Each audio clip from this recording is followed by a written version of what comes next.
आज हम 6 अक्टूबर के ऐलान पर अमल दरामद में तातुल, बढ़ते हुए सियासी दर्जा हरारत, बढ़ती हुई महंगाई, IMF प्रोग्राम में तातुल, शौकत तरीन की तनज़्ज़ुली और नई सियासी सबबंदियों पर गुफ्तगू करेंगे।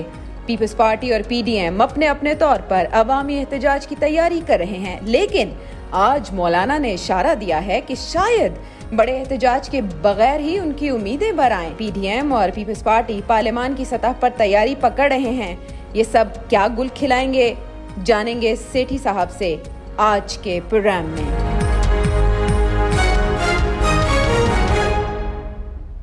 अस्सलामुअलैकुम, नजम सेठी शो में खुश आमदेद। मैं हूं सैयद आयशा नाज, मेरे साथ मौजूद है नजम सेठी साहब। अस्सलामुअलैकुम।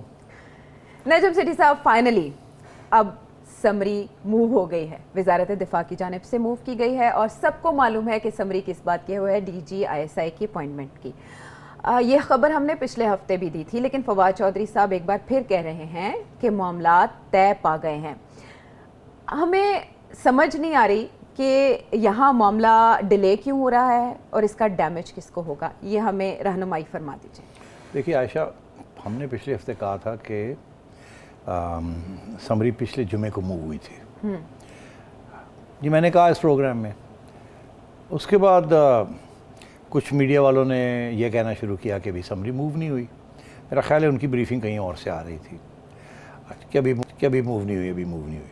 आज फिर जहाँ से आ रही थी वो ब्रीफिंग, वहाँ से ये तस्लीम हो गया कि आज मूव हुई है। एक्चुअली मेरी इतला के मुताबिक पिछले जुमे को ही मूव हो गई थी, मगर हुकूमत ये तस्लीम नहीं करना चाहती थी कि मूव हो गई है, बिकॉज हुकूमत वक्त लेना चाहती थी। उस वक्त गवर्नमेंट टाइम चाह रही थी और ये नहीं चाहती थी कि ये लोग कहें कि जी समरी आ गई है और अभी साइन नहीं हो रही। फिर आप तो पागल हो जाती है, आपने कहना था क्यों नहीं हो रही, ये हो गया वो हो गया, ये नहीं वो नहीं। वो जब यही कह दिया गया कि अभी समरी नहीं आई तो फिर लोग तो ठुल्ले पड़ गए। आज तस्लीम कर लिया है कि समरी आ गई। सो मैं ये कह रहा हूँ कि तो समरी जुमे को ही चली गई थी, मगर हुकूमत की तरफ से ये तस्लीम नहीं हो रही थी कि समरी आ गई है। सिर्फ ये कहा जा रहा था, आपको याद होगा कि एक शेख रशीद साहब का बयान था और एक फवाद चौधरी साहब का बयान था। शेख रशीद साहब ने पहले शुरू में कहा मुझे पता ही कुछ नहीं क्या हो रहा। फिर फवाद चौधरी साहब ने ये कहा कि प्रोसेस में है, मामला प्रोसेस में है, कानून के मुताबिक होगा। हाँ, प्रोसेस में है, ये नहीं कि जी आ गया चला गया, वो प्रोसेस में है।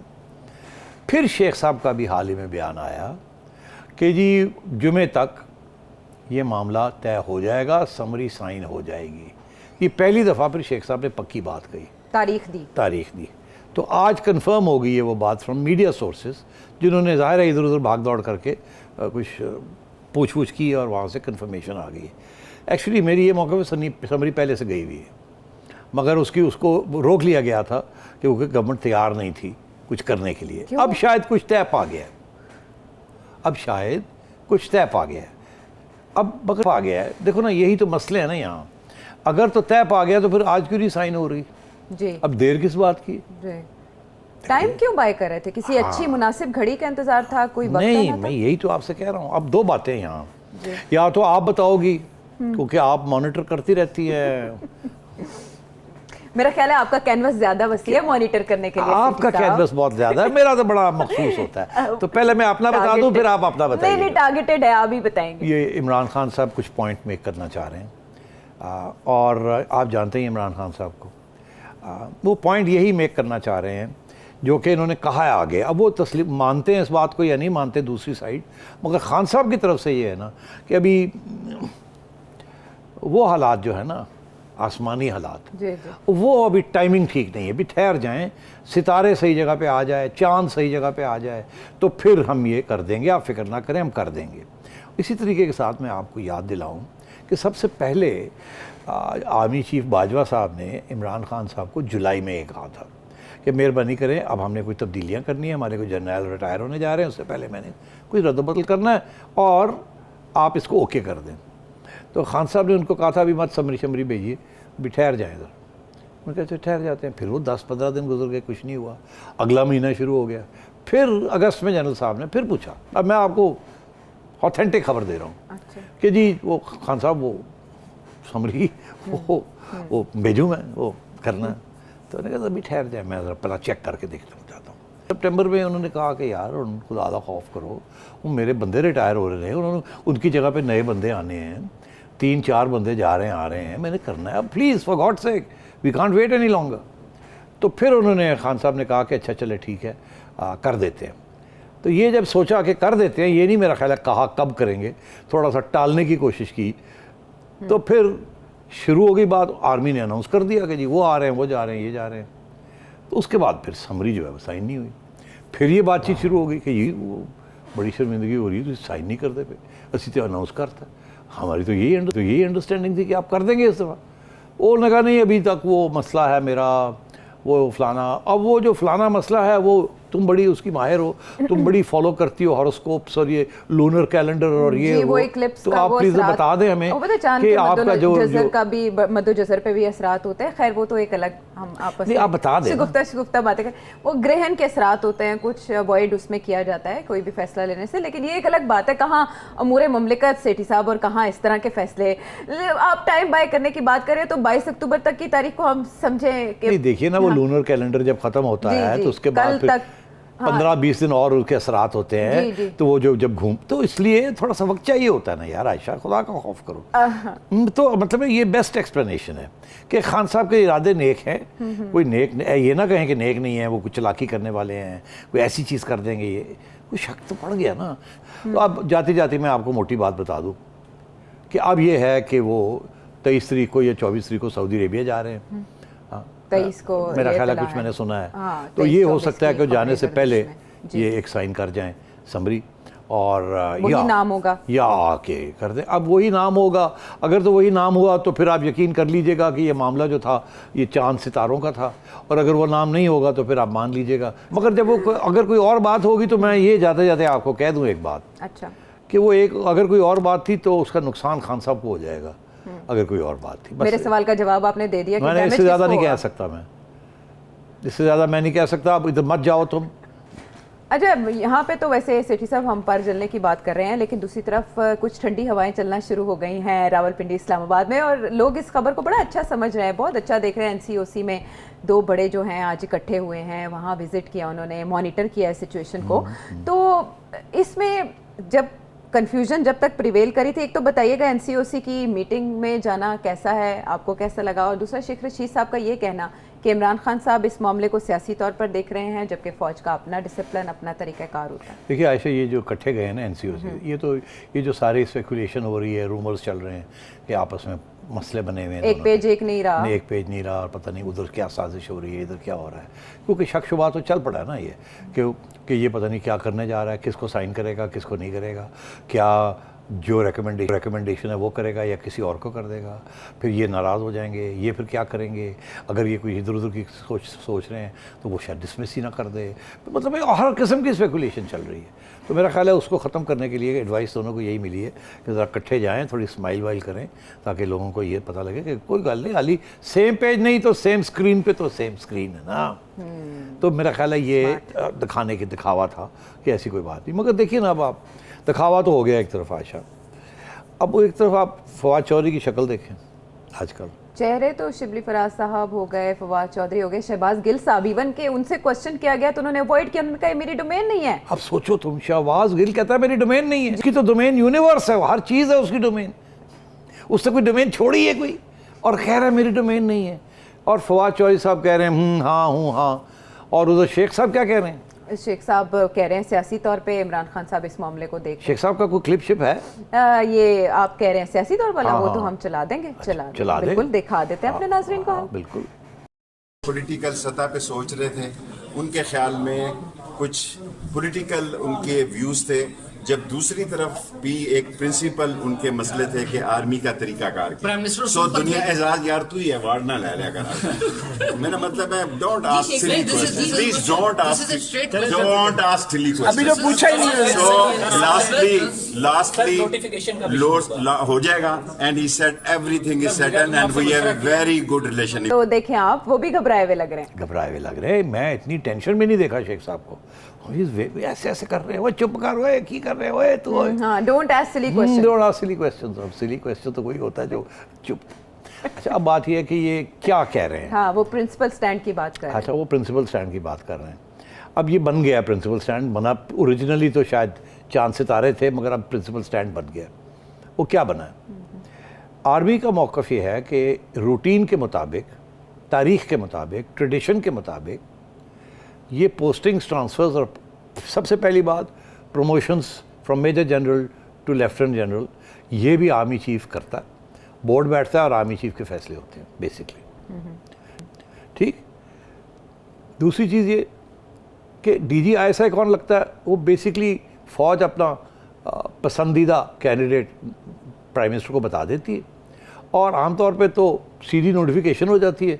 कभी कभी वो नाम शाम भी चले जाते हैं फाइल के पेट भरने के लिए। जैसे फैज़ हमीद साहब जब अपॉइंट हुए थे तो सिंपली पता ही नहीं चला किसी को, हो गया, कोई कंट्रोवर्सी नहीं हुई। इसी तरीके से पहले भी ऐसे ही कभी कभी कोई आईएसआई चीफ बन गए, वो पता ही नहीं चला, वो पता जी आईएसआई चीफ लाने लग गए, ख़त्म हो गई बात, कोई कंट्रोवर्सी नहीं हुई। तो एक तो ये कि आर्मी का ये मौक़िफ़ है कि ये हमारी राइट है, हम करते हैं। ये एक्चुअली आईएसआई मिलिट्री एजेंसी है बिकॉज ये नेशनल सिक्योरिटी की एजेंसी है। आईबी सिविलियन एजेंसी है, वो सिविलियंस को रिपोर्ट करती है, ये हमें रिपोर्ट करती है। मगर एक फॉर्मल तरीका है, क्योंकि आईएसआई का तल्लक प्राइम मिनिस्टर के साथ हमेशा से रहा है, 1951 से रहा है। उसके सरबराह को आईएसआई के प्राइम मिनिस्टर का उसमें रोल रहा है, उसकी अपॉइंटमेंट में या एक नोटिफिकेशन देने में, ताकि एक फॉर्मल तरीका रहे कि जी पीएम हाउस ऑन बोर्ड है और ये वो। अच्छा, अब आईएसआई में 30% लोग जो हैं वो मिलिट्री से आते हैं, जिसे कहते हैं सेगमेंट। वो आपको उधर जाते हैं, आप काम करने के लिए 2 साल या 3 साल के बाद आपको पूछा जाता है कि आप आईएसआई में रहना चाहते हैं या फ़ौज में या रिटायर होना चाहते हैं। फ़ौज पसंद नहीं ये करती कि कोई बंदा पहले आईएसआई में जिसने 3 साल गुजारे हों या वो वापस फ़ौज में आ जाए। वो समझते हैं कि फ़ौज के अंदर ब्लैक एंड वाइट होता है, डिसिप्लिन होता है। ISI is an open agency, मतलब सीक्रेट एजेंसी है। तो वो जो जहन होता है ना अफसरों का, वो फिर आईएसआई की ट्रेनिंग के मुताबिक उनका ये ख्याल है कि वो फ़ौज के अंदर वो सूट नहीं करता। फौज straight forward, orders black and white, fight. ISI doesn't have arms, कोई उनके हथियार नहीं है, कोई कुछ नहीं है। सो एक्चुअली वो इस theory is a civilian agency, but उसको चलाने वाले जो हैं वो मिलिट्री वाले हैं। जो बाकी स्टाफ है वो सिविलियन है। 70% is civilian employees, 30% is army से लोग गए हुए, from lieutenant, captain, colonel, major general and now. तो टॉप टियर वहीं से आता है क्या? सारे जो डिसीजन मेकिंग है ना, वो सारी फौज की है। अच्छा। मगर जो इम्प्लीमेंटेशन है वो फौज एंड सिविलियंस, अच्छा, और एडमिनिस्ट्रेशन सिविलियंस। तो ये एक मौक़िफ़ रहा है। प्राइम मिनिस्टर का मौक़िफ़ ये रहा है और ये कुछ अरसे से ये चल रहा है। नवाज शरीफ साहब के ज़माने से ये वाज़े हो गया था, जबकि उन्होंने कहा 93 में 1992 में कि मैं ख़ुद आईएसआई चीफ सेलेक्ट करूँगा। उससे पहले फ़ौज ही करती थी। तो उन्होंने जनरल आसिफ नवाज़ जो कि आर्मी चीफ थे उनको कहा कि मैं ख़ुद सेलेक्ट करूँगा। अच्छा। इन्होंने 3 नाम भेजे, उन्होंने कहा नहीं 2 और नाम भेजे, उसमें इस फलाने का भी ऐड करें नाम, जिसको उन्होंने सेलेक्ट करना था। फ़ौज को बात, जनरल आसिफ नवाज़ को बात पसंद नहीं आई, मगर अब वो यार लड़ाई झगड़ा लेते हैं तो फिर कहाँ जाते। एक बंदा लड़ाई झगड़ा लेना चाह रहा है और प्राइम मिनिस्टर है, इलेक्टेड है, तो आप कैसे लेंगे झगड़ा? आज झगड़ा तो उस वक्त ले जब आप तैयार हैं मार्शल लॉ लगाने के लिए, तो वो तो तैयार नहीं थे। तो उन्होंने कहा ठीक है जी, फिर तुम लै लो, थोड़े 2 नाम और भेज देने। तो मियाँ साहब ने ये ट्रेडिशन तोड़ी। उसके बाद अब इमरान खान साहब ने भी, उससे पहले बाद में मोहतरमा बेनज़ीर भुट्टो ने भी तोड़ी थी जी, वो जनरल कल्लू को जब लगाया था, ठीक है, उस वक़्त भी उन्होंने एक रिटायर्ड जनरल को लगा दिया। और फिर आसिफ जरदारी साहब ने ट्रेडिशन तोड़ने की कोशिश की 2008 में, जब उन्होंने ये कहा कि रहमान मलिक को कि तुम एक कानून बनाओ कि ये अंडर आ जाए, तुम आईएसआई मिनिस्ट्री ऑफ इंटीरियर के अंदर आ जाए। तो वो भी आईएसआई ने, जनरल कयानी थे उस वक्त, उन्होंने रेजिस्ट किया। खान साहब ने क्या देखा? खान साहब ने देखा कि 2010 में ये जो रूल्स ऑफ बिजनेस हैं गवर्नमेंट के, आयशा ये बड़ी इंपॉर्टेंट बात बता रहा हूँ, नई बात बता रहा हूँ। अच्छा। रूल्स ऑफ बिजनेस जो हैं गवर्नमेंट के, वो 2010 में तब्दील हुए। रूल्स ऑफ बिजनेस हैं कि कौन किसको लगाता है, कौन किसको रिपोर्ट करता है, किसकी कौन प्रमोशन करता है, इस्टेब्लिशमेंट डिवीज़न क्या करती है, प्राइम मिनिस्टर की फैसले कौन से होते हैं, प्रेसिडेंट के क्या राइट है, और जो अंदर के इदारे हैं उनमें अंदर कैसे प्रमोशन, ट्रांसफर्स, ट्रेनिंग होती है, बोर्ड्स कैसे बैठते हैं। रूल्स ऑफ बिजनेस, जिसके अंदर कैबिनेट के रूल्स भी। उसमें एक क्लॉज ऐड कर दिया गया, बहुत इंपॉर्टेंट, जो कि आज तक है। उसके बाद फिर अमेंडमेंट होती रहती है रूल्स। अच्छा। लेटेस्ट अमेंडमेंट रूल्स में हुई है सितंबर 14 को, इस महीने की। अच्छा। कि कब? 14 सितंबर ये पिछले माह की बात कर रहे हैं? पिछले माह की बात। 2021। हाँ। ओके। उससे पहले अप्रैल में हुई थी 2021 में। अच्छा, अब रूल्स क्या हैं जिसका ताल्लुक इन सारे मामलों के साथ है? क्या है? वो ये है कि बड़ी इंटरेस्टिंग है ये, appointment of lieutenant generals and above army chief, chairman joint chiefs of staff, appointment of lieutenant generals and above is going to be with the approval of the Prime Minister and notified by the President of Pakistan. और इससे पहले rules थे कि वो उनका इसलिए पहले ये रूल्स में था ही नहीं, एक्स्ट्रेडिशन चल और रही थी। अब वजीर आजम और सदर दोनों इन्वॉल्व हो चुके हैं रूल्स के मुताबिक। रूल्स के मुताबिक 7-8 साल से इन टेक्निकली स्पीकिंग रूल्स अमेंड हुए हैं। अमेंडमेंट के अंदर जो पुराना क्लॉज था कि ये फौज खुद करेगी, वहाँ आ गया है कि प्रोवाइडेड दैट, अब एक क्लॉज आ गया, provided that 3 star and above will be with the approval of the Prime Minister but by the President. तो वो आर्मी चीफ से हाथ से लेके प्राइम मिनिस्टर हाउस तक पहुंच गया वो, और ऊपर से फिर प्रेसिडेंट के पास चला गया। अब ये रिकॉर्ड पे है, स्टैट्यूट बुक्स पे है, रूल्स। तो फिर प्रिंसिपल स्टैंड तो समझ आ गया। तो प्रिंसिपल स्टैंड तो आपको फिर पिछले प्राइम मिनिस्टर का भी समझ आ गया कि वो कहते हैं रूल्स ऑफ बिजनेस अमेंड हुए हैं, इसको हमने वापस अमेंड नहीं किया जो पुराने ज़माने में था, तो रूल्स हुई है। फिर सवाल ये खड़ा हो गया कि अगर ये रूल्स हैं तो कानून क्या है? रूल्स का ताल्लुक क्या है? रूल्स का ताल्लुक कानून के साथ क्या है? क्या है इसका जवाब? आपको पता है वो जो जब एक्सटेंशन की बात आई थी जी, तो उस वक्त रूल्स को अमेंड किया, उस वक्त वो कह रहे थे कि इसमें कुछ करने की जरूरत नहीं है, एक्सटेंशन ऑटोमेटिकली हो सकती है, प्रेसिडेंट है, उन्होंने कहा कि कर दें इसको और वो ऐसे। रूल्स में कोई लेकिन रुकावट सुप्रीम नहीं कोर्ट है, ने मगर उन्होंने फिर एक पार्लियामेंट को भेजा हाँ, और कहा कानून बनाए इसका। कानून बनाए। अब बात यह है कि ये रूल्स वहीं आके खड़े हैं, अभी तक यही कहते हैं रूल्स।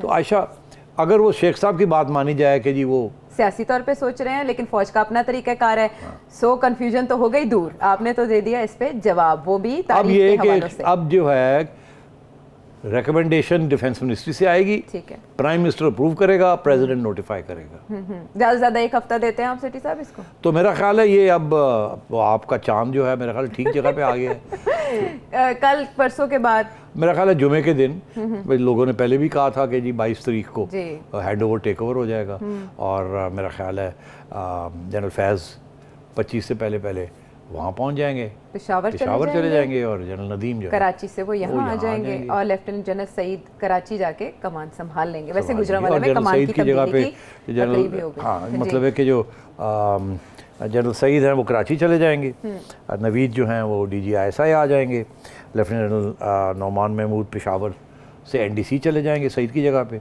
और जनरल फैज़ जो हैं वो पेशावर चले जाएंगे। चले, हमने तारीख के भी कुछ हवाले दे दिए और आने वाले जो वक्त है उसकी भी हमने कोई मंजर कशी कर दी। ब्रेक के बाद वापस आएंगे, ज़रा मज़ीद बात करेंगे कि अपोजिशन को इस सारी सूरत हाल में क्या दिखाई दे रहा है।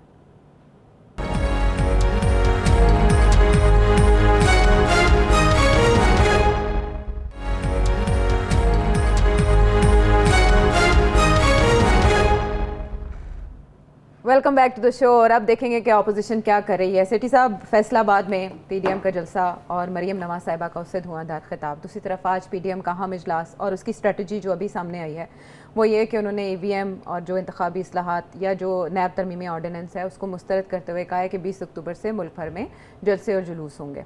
So this is the strategy. हम यही एक्सपेक्ट कर रहे थे PDM की जानिब से इसका ऐलान किया जाएगा, बट जो हुकूमत इल्ज़ामात आयद करी अपोजिशन पर कि वो इस सारी सिचुएशन में डील ढूंढने की कोशिश कर रही है, ऐसा है? मेरा ख्याल है अभी डील का तो वक्त नहीं आया।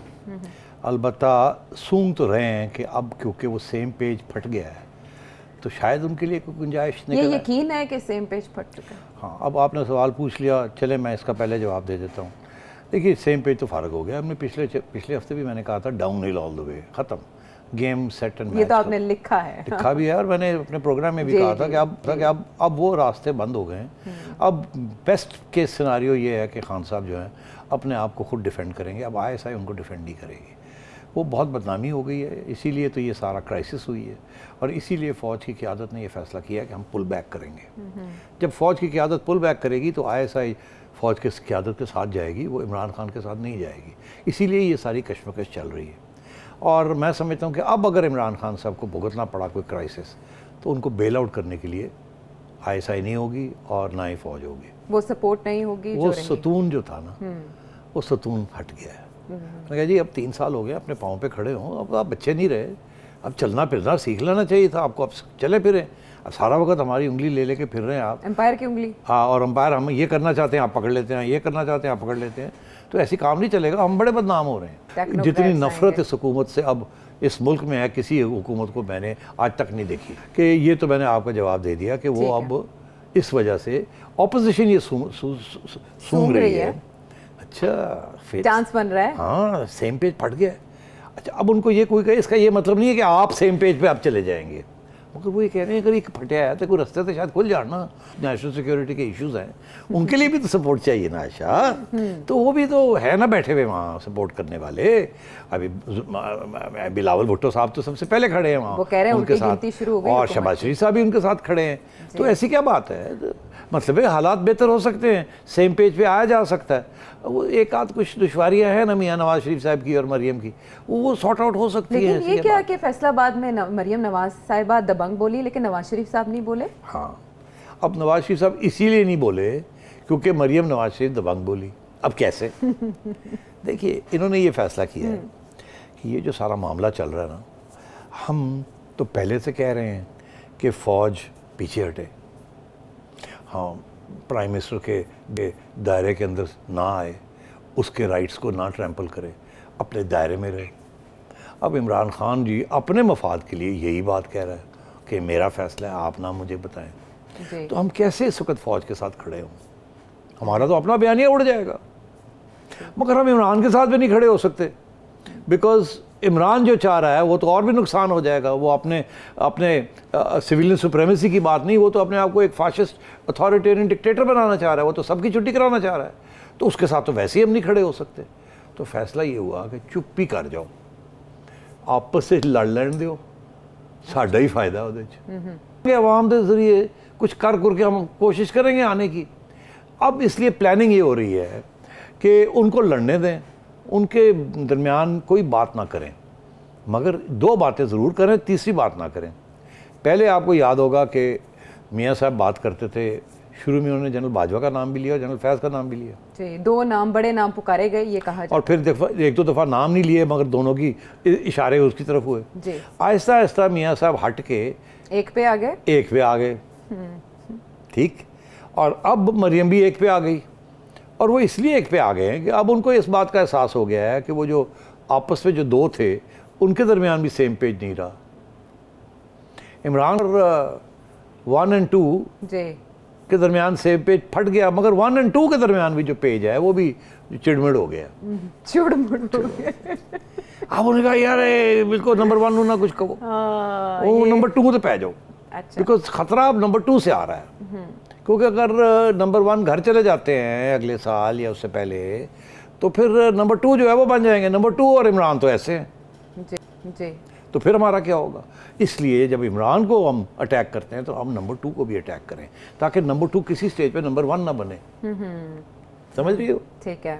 तो नंबर 2 के ऊपर कंट्रोवर्सी बना दी, उनको टारगेट कर दिया उनको, और उधर से अब उनको किसी और कोर में भेज दिया, या कोशिश की जा रही है वो चले जाएं।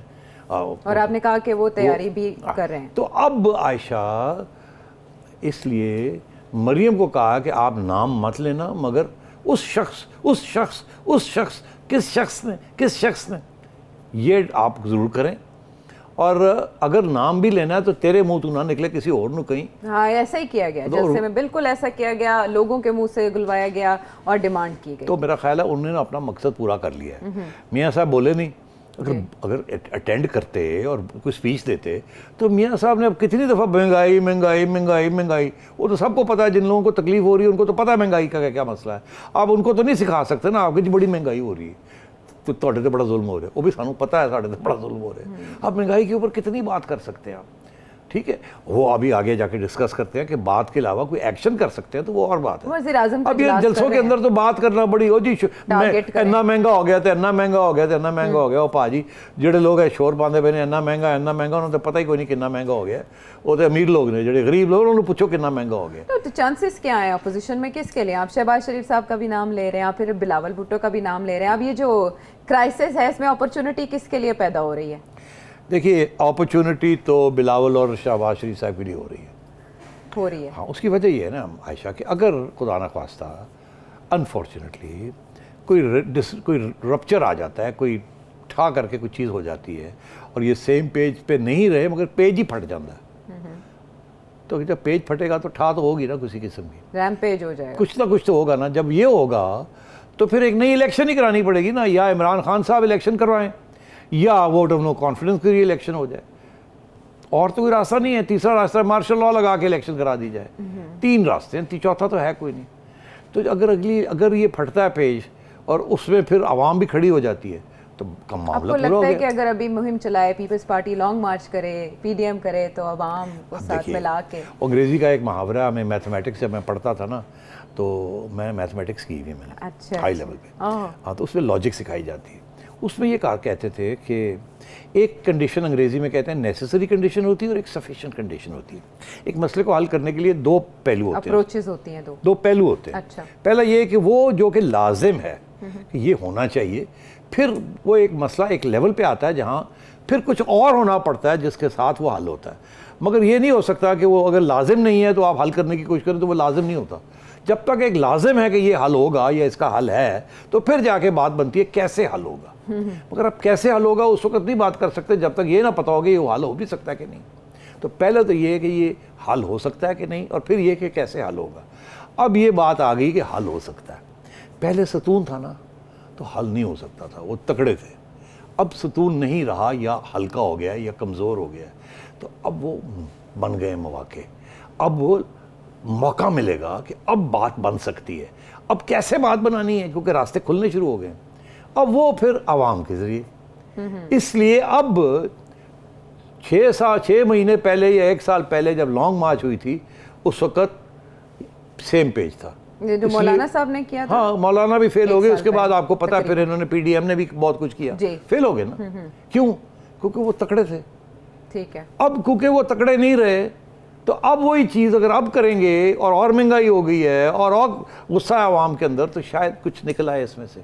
तो ये अब अप्रोच ये होगी कि अब लॉन्ग मार्च, अब जलसे, अब जुलूस और अब धरने, ये चीज़ें अब पीडीएम के अंदर डिस्कस होंगी कि जी लो जी आयरन इज हॉट, लोहा गरम है, चोट कर लो। हाँ, स्त्री गरम है। नहीं, लोहा गरम है। हाँ, लोहा गरम है। स्त्री किसी और को प्रेस करने के लिए यूज होगी। चलो, लोहा गरम है, लोहा गरम है, चला दो, लगा दो, मज दे उत्ते लगा दो ना निशान। आप गाय की बात कर रहे हैं, तो मुकद्दस गाय की तो नहीं बात कर रहे हैं? नहीं। ओके सर, खुदा का खौफ करो। ओके, तुम बड़ी जालिम हो, मरवाओगी मुझे। बहरहाल ऑपोजिशन शायद ग्राउंड तैयार करने की कोशिश कर रही है, लेकिन दूसरी तरफ हुकूमत को यकीन है कि वो अपना वक्त पूरा करेगी। इस वक्त तो यही देखा जा सकता है कि कन्फ्यूजन है, कन्फ्यूजन में जितनी बातें कोई कर सकता है, जितनी पॉसिबिलिटी सोची जा सकती है, उस पर बात हो रही है, पूरे मुल्क में हो रही है। और इस बहरान से निकालना इस वक्त वज़ीर आज़म पाकिस्तान के ही कोर्ट में ये गेंद है। ब्रेक के बाद हम वापस आएंगे।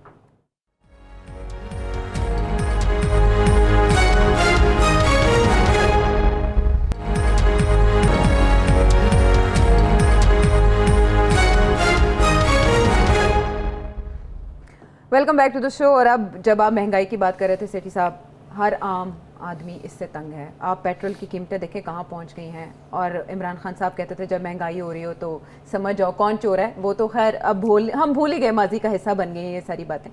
शौकत तरीन साहब जो मुज़ाकरात के लिए मसरूफ़ है IMF के साथ, वहाँ से ख़बरें आ रही हैं कि मुज़ाकरात में कोई नाकामी हुई है। आप हमें इस पर गाइड करें कि बन क्या रहा है। शौकत तरीन साहब मुशीर ख़जाना, वज़ीर ख़जाना भी नहीं रहे।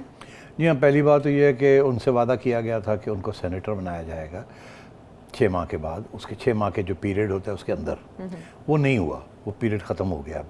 अब मैंने आपको याद है कहा था कि इसके 2 ही तरीके हैं, या तो इसाक डार साहब की सीट वेकेंट हो और वो उसके ऊपर लड़के ये लोग जीत लें। वो हुआ नहीं, वो तो अभी केस फंसा वैसे। जी, वो लेजिस्लेशन ऑब्वियसली कानून साजी उस पर ज़रूरी है। और तीसरा मैंने कहा था कि किसी को 8-10 करोड़ रुपया दे के KP में रिज़ाइन करवा के तो इनको इलेक्ट करा दिया जाए।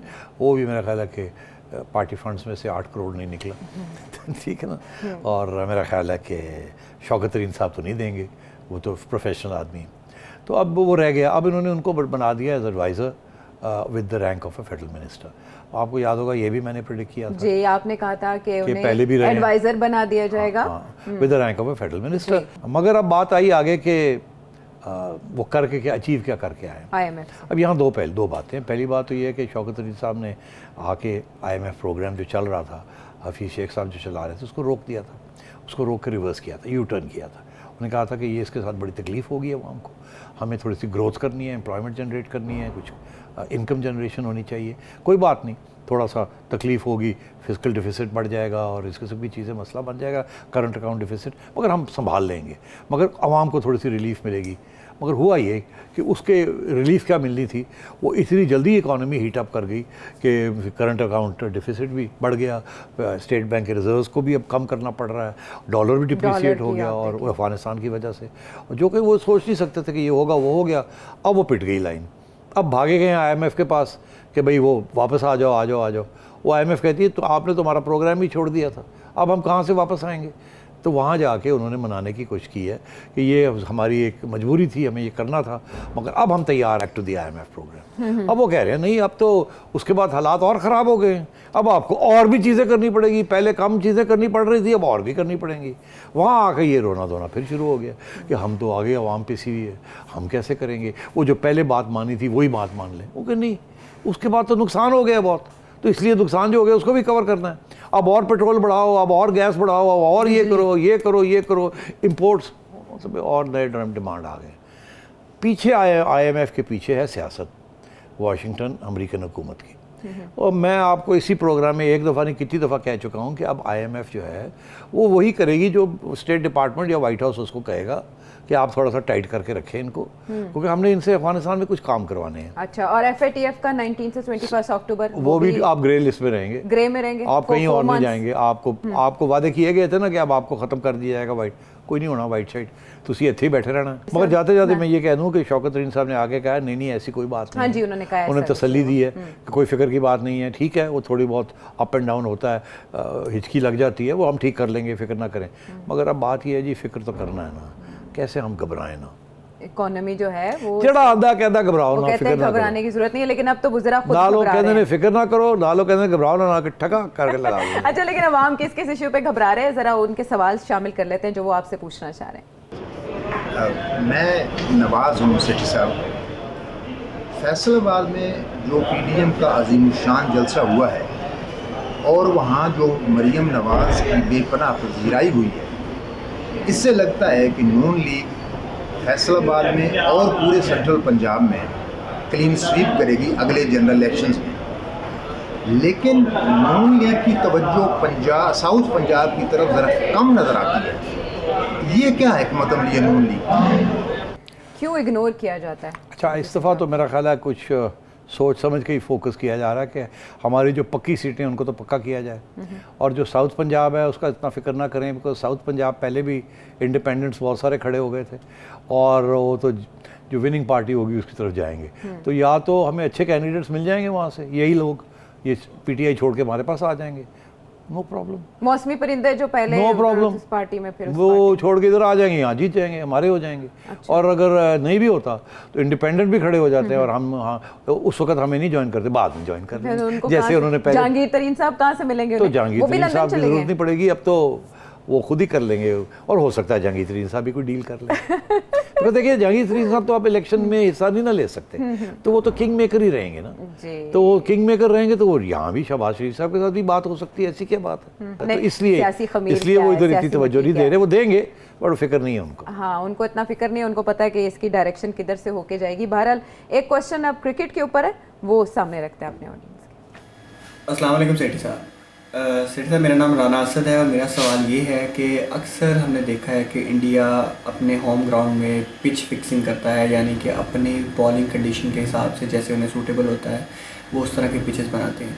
तो इस दफ़ा T20 वर्ल्ड कप जो है इंडिया होस्ट कर रहा है UAE में, तो वो क्या अपने मुताबिक की पिचेस बनाएगा या फिर ICC इन्वॉल्व होगी इस मामले में? पिच के मामले में छेड़छाड़ की जा सकती है या आईसीसी इस पे नजर रखे हुए है? देखो बात ये है कि ये टेक्निकल सवाल है जी। इसका जवाब ये है कि ये जो आईसीसी इवेंट है ये world cup is ICC under ICC umbrella, मगर वो कानून के मुताबिक या रोटेशन के मुताबिक मुख्तलिफ मुल्क बिड करते हैं कि ये हमारे मुल्क में होगा, ये हमारे मुल्क में होगा। तो कभी इंडिया के अंदर होता है, कभी यूके में होता है, कभी कहीं और होता है।